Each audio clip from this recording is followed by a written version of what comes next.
Mungkin cerai new free ni bun sang khap yang hang klaim dah kemai buh hang klai rak ne kono kena dang kong san Việt Nam hang nu Campuchia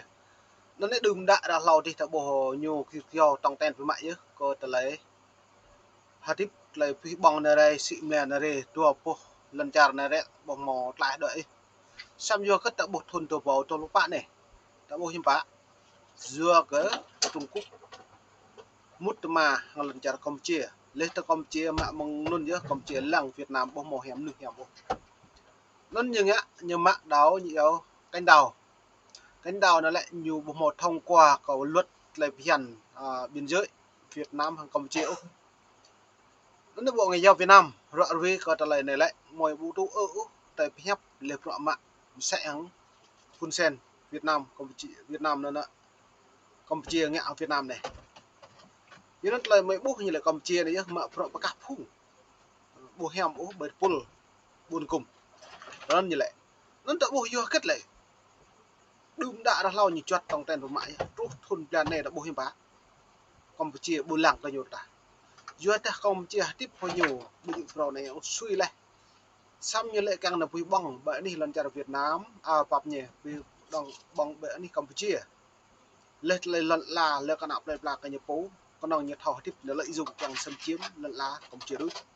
dưới đến Campuchia bù cái nhiều ngạn nó lại con đồng nhầm plư lệ trống nó mạ lần là cái đội mạ luôn chưa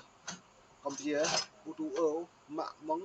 2023 trong 2024 đấy là càng tắm như ngạ càng đối chung nơi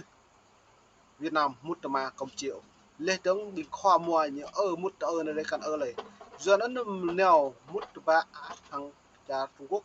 lệ trống cần là ba néo bình tề đâu để bị linh hàn đã rem tập trận bệ đi Campuchia đến Việt Nam này rung tắm như vừa cất Campuchia tập trận lại nhụ một thằng qua thì nhụ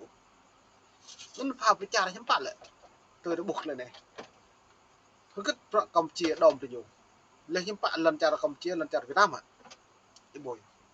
nên lại này mời về xem lăng mũi phép bộ ngoại giao Việt Nam gọi về từ Campuchia. Bộ Ngoại giao Việt Nam hôm 23 tháng 5 lên tiếng nói rằng những lời lẽ công kích nhà lãnh đạo Campuchia Hun Sen trên mạng xã hội về dự án kênh đào Phù Nam Techo không đại diện cho quan điểm của chính phủ và nhân dân Việt Nam và gây chia rẽ quan hệ hai nước.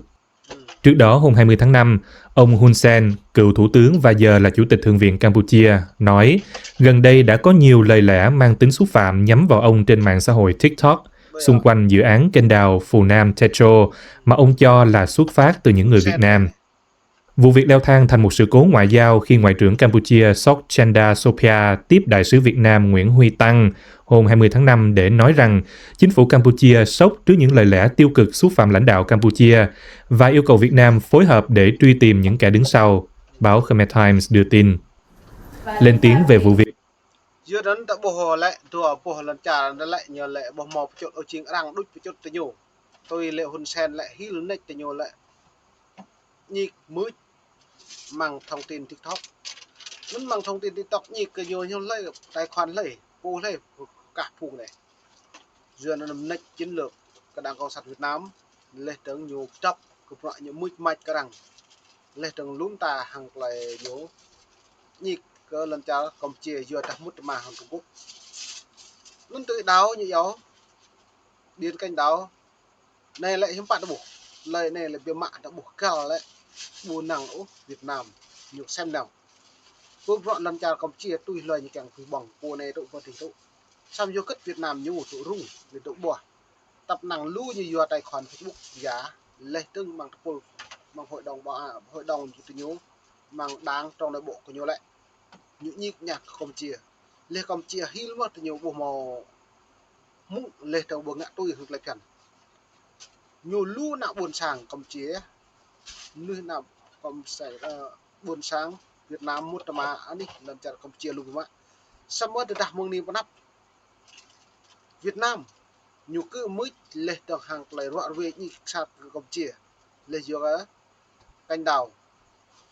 biên đào canh đào có tờ là mạ rõ này lại do có một mặt trong cuộc như cái ngạn này lại chìm nước Việt Nam tôi Campuchia nhiều từ bộ màu thể sai nhị giàu suốt lấy pi nên lúc rõ không cần đứng cái là Việt Nam mỏ đồng nước mà nhú bằng trong nội bộ nhú bằng ngăn để trong bằng lận la hôm nay tôi buộc hôm nay lại từ 10% coi trả lời nước Việt Nam nếu muốn mà còn làm chặt Campuchia lấy từng ngã nhất nhà hôm nay ta buộc công ty họ anh như này phía nếu và viên trần coi trả lời túc nạo buồn sàng phải là cái nhiều cố lấy trụ mà nó đa tầm trụ tầm van lòi á lấy tương đại như lệ bị công nhân mà nó có su đứt xăm bắt háo những nhập cuộc càng cầu một nhập tịch Campuchia bộ tụ ở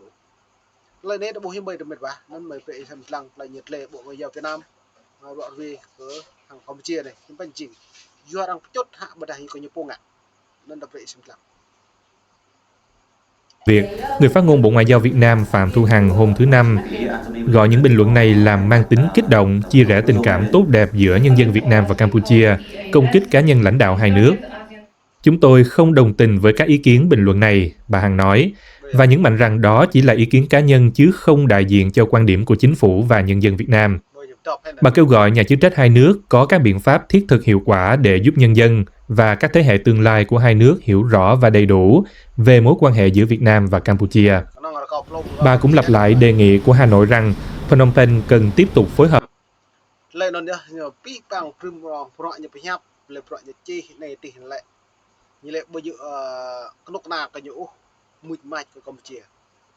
Cho nên đây bộ là nhầm mạ xem crew Campuchia, xem crew nhiều bộ pit, như lệ ta nằm mỡ đang chụp chụp chính thức thì nhiều nhớ bỏ khăn, thì nhiều nhớ lệ cả Trung Quốc một mà là càng ngạ thì nhiều, xăm ra này em bạn, dưa cả lại biên giới, cút mốc biến, cả lại khoai ya này, canh đào này, em bạn đó bộ nhiều đoạn về, cả lại này lại dưa Campuchia, bút thông qua thì nhiều. Từ nào ia ni pak nào ia nyu ha berdah Campuchia nên đó buộc bằng lại ít lăng mới về ít lăng lại màn hình này lại rút đã cả đã buộc coi lại rong rộng này hợp chia sẻ thông tin về dự án kênh đào Phù Nam Techo cũng như nghiên cứu về tác động xuyên biên giới của dự án theo báo Tuổi Trẻ. Tuần trước, ông Hun Sen đã kêu gọi chính quyền triển khai dự án kênh đào Phù Nam Techo càng sớm càng tốt để chấm dứt tranh cãi. Chính quyền của Thủ tướng Hun Manet nói kênh đào dài 180 km này sẽ được khởi công vào cuối năm nay nhằm mở thêm một tuyến đường vận chuyển hàng hóa từ thủ đô Phnom Penh ra biển mà không cần phải mượn đường qua Việt Nam. Ông đại diện cho nói tôi hằng Campuchia như tuyên bố càng nhẹ pra càng tành càng lạ mà do kết nâng nó bộ càng thông qua mong lần chặt Việt Nam bố nó đã bố nhiều nhẹ này là chứ bạn anh Việt Nam máu quyền lợi như đó mà do kết Campuchia càng chưa hết làm xị lẻ bởi đặt làm nuôi lại quý bọn này hàng Việt Nam nên hạt rẻ nó vẫn cao hoặc ít là thao được trục lên lẹn này do kết Việt Nam hàng Campuchia nút lau được nhiều được lực lung lệ lục sao mà nút này đang hiểm bạn Campuchia lại như càng phi bằng Trung Quốc đấy lần chặt bởi thao địa Việt lần chặt lần nhiều phi bằng hợp tác Việt Nam bữa đây nhiều tao bộ hơn là tiếp hàng Việt Nam ví dụ pro này suy là từng gư lại mong lau trong này cất nhiều mảng quyền lợi cả như Campuchia nhiều cái năng là cái dẹp ra như Campuchia được nào mạng lon lên thằng mạng và tao cái giàu xịn trả rằng được nhá như là chiến lược đó xăm như mình là nạo buồn sang Campuchia buồn hậu cái này nạo buồn sang Campuchia làm ai đấy biết gật lấy lon là lấy cái học tàu tầm năng nạo buồn sang Campuchia chu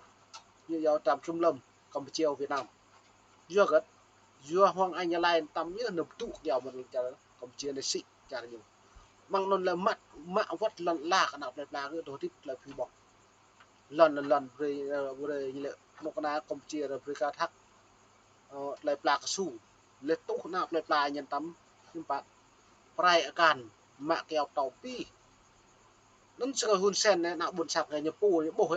lời này bộ tụ ở bộ về nào buồn sang Việt Nam một niệm nạp mút ma lại bị bỏng được rồi giờ nó ta xem lăng mệt vả nó này bố cất lại nhiệt lên này mà về lăng bịa cất lại mít này lại nhầm cốp như lệ răng cho tôi nhột lại rõ rồi càng compete lại phi bằng hiểm lạ hàng Campuchia Việt Nam. Quan điểm của chính phủ và nhân dân Việt Nam. Bà kêu gọi nhà chức trách hai nước có các biện pháp thiết thực hiệu quả để giúp nhân dân và các thế hệ tương lai của hai nước hiểu rõ và đầy đủ về mối quan hệ giữa Việt Nam nó nên là mấy quan hệ với Việt Nam Campuchia vừa kết lại pro này như nó cao chú lùm đã rằng như thâu những bộ rằng một kèm được dùng nhiều ta tôi hăng cái cánh đào có biến lại tôi Hun Sen lệ bộ càng tụ chung càng mút mà thực hiện mong lần chặt Việt Nam bộ mạng mong trường Việt Nam chặt rằng một thằng chặt nhiều cánh đào Hoa Nam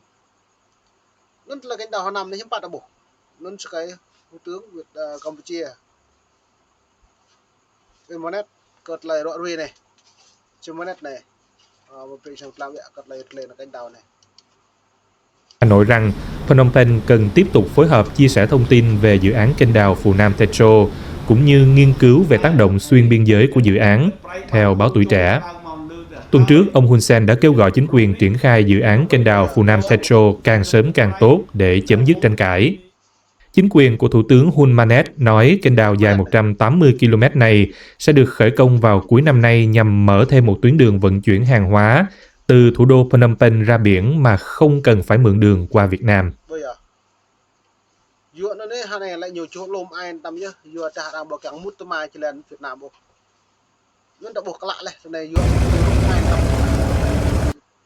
nên quan em rồi chỉ là nhiều phi trước là dịch lệ mệt vậy buồn sang xem lăng lại rõ về này mong nít vô được bền ta rồi cái buồn sang xem lăng Việt Nam Campuchia lên từng Việt Nam coi chỗ lùm lên càng mút mà Campuchia buồn chung thì chỗ nó buồn sang khắp